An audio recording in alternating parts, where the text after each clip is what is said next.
पिछले लेक्चर में हम मैग्नेटिक फील्ड की प्रॉपर्टीज का अध्ययन कर रहे थे। उसी टॉपिक को आगे बढ़ाते हुए आज हम जो बची हुई प्रॉपर्टीज हैं उनको देखेंगे। उस लेक्चर में हमने आपको मैग्नेटिक फील्ड के लाइन इंटीग्रल के बारे में बताया था और यह बताया था कि यदि धारावाही चालक कंसीडर्ड क्लोज पाथ के बाहर स्थित हो, यानी कि जो क्लोज पाथ आपने लिया है उस क्लोज पाथ से बाहर यदि धारावाही चालक उपस्थित हो तो उस स्थिति में मैग्नेटिक फील्ड का लाइन इंटीग्रल अर्थात line integral of B dot d l शून्य होता है। आज हम इस प्रकार का पाथ कंसीडर करेंगे जिसके अंदर धारावाही चालक उपस्थित हो, यानी कि बंद पथ जिसके अंदर धारावाही चालक उपस्थित हो। Line integral encloses current carrying conductor, और इस हेतु हमने यह बंद पथ एक वृत्ताकार बंद पथ कंसीडर किया है जिसकी त्रिज्या r है। एक्चुअली ये हाथ से ड्रॉ किया हुआ है इसलिए कंप्लीटली सर्कल नहीं है, बट मैंने ये सर्कुलर पाथ ही लिया है। और इस बंद पथ, इस वृत्ताकार बंद पथ के अंदर केंद्र O के लंबवत एक धारावाही चालक उपस्थित है। तो इस धारावाही चालक से I धारा प्रवाहित हो रही है। तो यदि हम इस धारावाही चालक के कारण उत्पन्न मैग्नेटिक फील्ड का मान ज्ञात करें तो यह मैग्नेटिक फील्ड की दिशा ज्ञात करें तो यह मैग्नेटिक फील्ड सदैव इस पथ के प्रत्येक अल्पांश dl के समानांतर ही होगा। क्योंकि magnetic line of forces circular होंगी और यह सर्कुलर लाइन इस पथ के प्रत्येक अल्पांश के समांतर ही होंगी। यानी कि इस प्रकार के बंद पथ के लिए B डॉट डी एल में जो B D l cos theta आता है उसमें थीटा का मान सदैव ही 0 के बराबर होगा। और हम यह पहले से जानते हैं कि इस प्रकार के धारावाही चालक के कारण r दूरी पर स्थित किसी बिंदु पर मैग्नेटिक फील्ड का magnitude μ0 I over 2 pi r के बराबर होता है। तो यह यूज करते हुए हम देखें तो इस वृत्ताकार बंद पथ के लिए B का line integral B d l equal to B d l cos theta equal to B d l cos 0, यह बंद पथ को प्रदर्शित कर रहा है ये साइड। तो B का मान पुट कर दें तो this will be equal to μ0 I over 2 pi r और close integral along the path dl। और इस बंद पथ के लिए, संपूर्ण बंद पथ के लिए dl का मान इस वृत्ताकार पथ की परिधि के बराबर होगा जो कि 2 पाई r के बराबर है। और इस dl को हम 2 पाई r के बराबर लिख दें तो 2 पाई r से 2 पाई r कैंसिल हो जाएगा। यानी कि line integral of B dot d L हमें μ0 I के बराबर प्राप्त होगा। तो इस प्रकार कह सकते हैं कि बंद पथ पर रेखा समाकलन B डॉट डी एल का मान बंद पथ के अंदर स्थित चालक में प्रवाहित धारा I और μ0 के गुणनफल के बराबर होता है। यानी कि B डॉट डी एल का line integral along the closed path is equal to μ0 I, और इस नियम को हम एम्पियर का परपथीय नियम या एम्पियर सर्किटल लॉ भी कहते हैं। तो यह मैग्नेटिक फील्ड की दूसरी प्रॉपर्टी हुई। अब हम मैग्नेटिक फील्ड की तीसरी property curl of magnetic field के बारे में बात करते हैं। कि जिस प्रकार हमने पिछले लेक्चर में देखा था कि इलेक्ट्रिक फील्ड का curl del cross E minus dB/dt के बराबर होता है, उसी प्रकार आज हम मैग्नेटिक फील्ड के कर्ल के बारे में बात कर रहे हैं। तो हम यह कल्पना करें कि जो बंद पथ है, उस बंद पथ से परिबद्ध क्षेत्रफल, बंद पथ से परिबद्ध क्षेत्रफल से गुजरने वाली धारा का मान, यानी कि बंद पथ से परिबद्ध प्रति एकांक क्षेत्रफल से गुजरने वाली धारा का मान J हो, जिसे हम धारा घनत्व भी कहते हैं। J हो तो बंद पथ द्वारा परिबद्ध धारा का मान I इक्वल टू कितना होगा, धारा घनत्व इंटू dA। धारा घनत्व कितना क्या होगा, धारा ओवर एरिया। तो इसलिए I equal to J dot dA के बराबर होगा। और यहां चुंबकीय क्षेत्र का रेखा समाकलन हम पिछले टॉपिक से जानते हैं कि B dot dl equal to μ0 I के बराबर होता है, एम्पियर सर्किटल लॉ।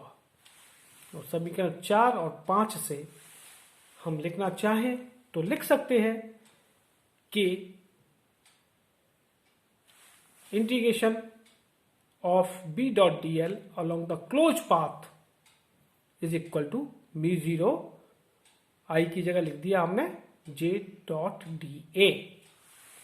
तो इसका मतलब B dot dl equal to μ0 integration of J dot dA। और स्टोक्स थ्योरम से जो हमने पहले चैप्टर में पढ़ा था, लाइन इंटीग्रल को सरफेस इंटीग्रल में चेंज किया जा सकता है, यानी कि line integral of B dot dl को हम del cross B dot dA के बराबर लिख सकते हैं। तो इसका मतलब ये जो इंटीग्रल है del cross B dot dA, यह इंटीग्रल सरफेस इंटीग्रल है। और हम यदि अब इन दोनों इक्वेशंस को मिला के लिखें तो लिखा जा सकता है कि del cross B dot dA integral equal to μ0 integral of J dot dA। और इस इक्वेशन का हम डिफरेंशिएशन कर दें तो यह डिफरेंशिएशन करने के पश्चात हमें del cross B equal to μ0 J मिलेगा। और यह इक्वेशन भी मैक्सवेल की एक इक्वेशन है। मैक्सवेल की जो 4 इक्वेशंस प्राप्त होती हैं उनमें से एक इक्वेशन ये है। तो डेल क्रॉस B यानी कि curl of magnetic field is equivalent to μ0 J के बराबर होगा। Next property, divergence of magnetic field. तो डाइवर्जेंस ऑफ मैग्नेटिक फील्ड मतलब डेल डॉट बी हम पहले से ही जानते हैं कि डाइवर्जेंस का मान आयतन dB को परिबद्ध करने वाले पृष्ठ से निर्गत चुंबकीय फ्लक्स, यदि चुंबकीय क्षेत्र का डाइवर्जेंस लेना है तो चुंबकीय फ्लक्स आएगा, और इलेक्ट्रिक फील्ड का डाइवर्जेंस लेना है तो इलेक्ट्रिक फ्लक्स आएगा। तो यहां हम चुंबकीय फ्लक्स का डाइवर्जेंस ले रहे हैं, इसलिए यहां निर्गत चुंबकीय फ्लक्स आएगा और उसको इनक्लोज्ड वॉल्यूम से आप डिवाइड कर दें तो यह मैग्नेटिक फील्ड का डाइवर्जेंस होगा। यानी कि divergence of B equal to limit del V tends toward 0 हमें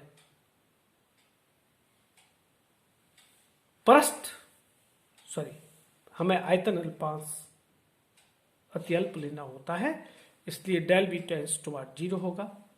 तो divergence B equal to limit d V tends toward 0 close integral surface integral है ये B dot d A over d V. और हम यह पहले से जानते हैं कि चुंबकीय क्षेत्र में न तो कोई सोर्स होता है और न ही कोई सिंक होता। इस कारण से चुंबकीय बल रेखाएं क्लोज्ड लूप बनाती हैं, अंतहीन बंद वक्र बनाती हैं। और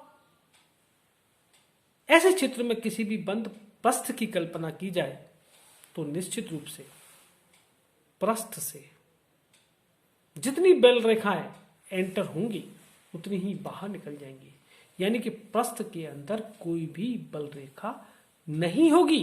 इस प्रकार पृष्ठ से निर्गत कुल फ्लक्स का मान 0 होगा। और इस वजह से B integration of B dot d A भी 0 के बराबर होगा। और जब यह 0 के बराबर है तो डायवर्जेंस ऑफ बी यानी कि डेल डॉट बी यह ऑटोमेटिकली 0 के बराबर होगा। और यह भी मैक्सवेल की एक इक्वेशन है। इस इक्वेशन का भौतिक महत्व यह है कि एकल चुंबकीय क्षेत्र का कोई अस्तित्व नहीं होता, यानी कि चुंबकीय क्षेत्र के जो पोल्स हैं, एकल चुंबकीय क्षेत्र के का अस्तित्व, एकल चुंबकीय ध्रुव का कोई अस्तित्व नहीं होता, यानी कि मैग्नेटिक फील्ड के जो पोल्स हैं वो 2 होते हैं। और आप जानते ही हैं कि यदि कहीं मैग्नेटिक पोल नॉर्थ है तो ईस्ट भी होगा, नॉर्थ है तो साउथ भी होगा, और साउथ है तो नॉर्थ भी होगा। तो मैग्नेटिक पोल्स हमेशा पेयर में होते हैं। अब हम इलेक्ट्रिक फील्ड और मैग्नेटिक फील्ड का एक कंपैरिजन देख लेते हैं। क्योंकि पिछले यूनिट में हम इलेक्ट्रिक फील्ड के बारे में पढ़ चुके हैं और आज मैग्नेटिक फील्ड की प्रॉपर्टीज को भी आपने डिस्कस कर लिया है, इसलिए एक इसका कंपैरिजन कर लेते हैं। तो जैसा कि मैंने बताया था कि line integral of E dot d L इसका मान 0 के बराबर होता है, और जबकि बंद पथ के अनुदिश चुंबकीय क्षेत्र का रेखा समाकलन बी डॉट डी एल यह म्यू 0 आई के बराबर होता है। इलेक्ट्रिक फील्ड का कर्ल 0 होता है, मैग्नेटिक फील्ड का कर्ल म्यू 0 आई के बराबर होता है। इलेक्ट्रिक फील्ड का divergence del dot E equal to rho over epsilon 0 के बराबर होता है, जबकि मैग्नेटिक फील्ड का divergence del dot B equal to 0 होता है, जो कि यह प्रदर्शित करता है कि मैग्नेटिक फील्ड सिंगल पोल नहीं हो सकता, यानी कि magnetic line of forces close loop बनाती हैं। वहीं हमने बताया था कि इलेक्ट्रिक फील्ड की वजह से किसी चार्ज पर कार्यरत बल Q0E के बराबर होता है, और यह बल चार्ज को एसिलरेट करता है, गति प्रदान करता है, जबकि मैग्नेटिक फील्ड के कारण किसी भी टेस्ट चार्ज पर लगने वाला बल एफ बी इक्वल टू की जीरो वी क्रॉस बी होता है। और यहां टर्म वी क्रॉस बी यह प्रदर्शित करती है कि मैग्नेटिक फील्ड की वजह से लगने वाला बल चार्ज पार्टिकल को उसके पाथ से डिफ्लेक्ट कर देता है। चार डिफरेंसेस ये हैं। नेक्स्ट, स्थिर विद्युत क्षेत्र सदैव संरक्षी होते हैं, जबकि मैग्नेटिक क्षेत्र संरक्षी और असंरक्षी दोनों प्रकार के हो सकते हैं। नेक्स्ट,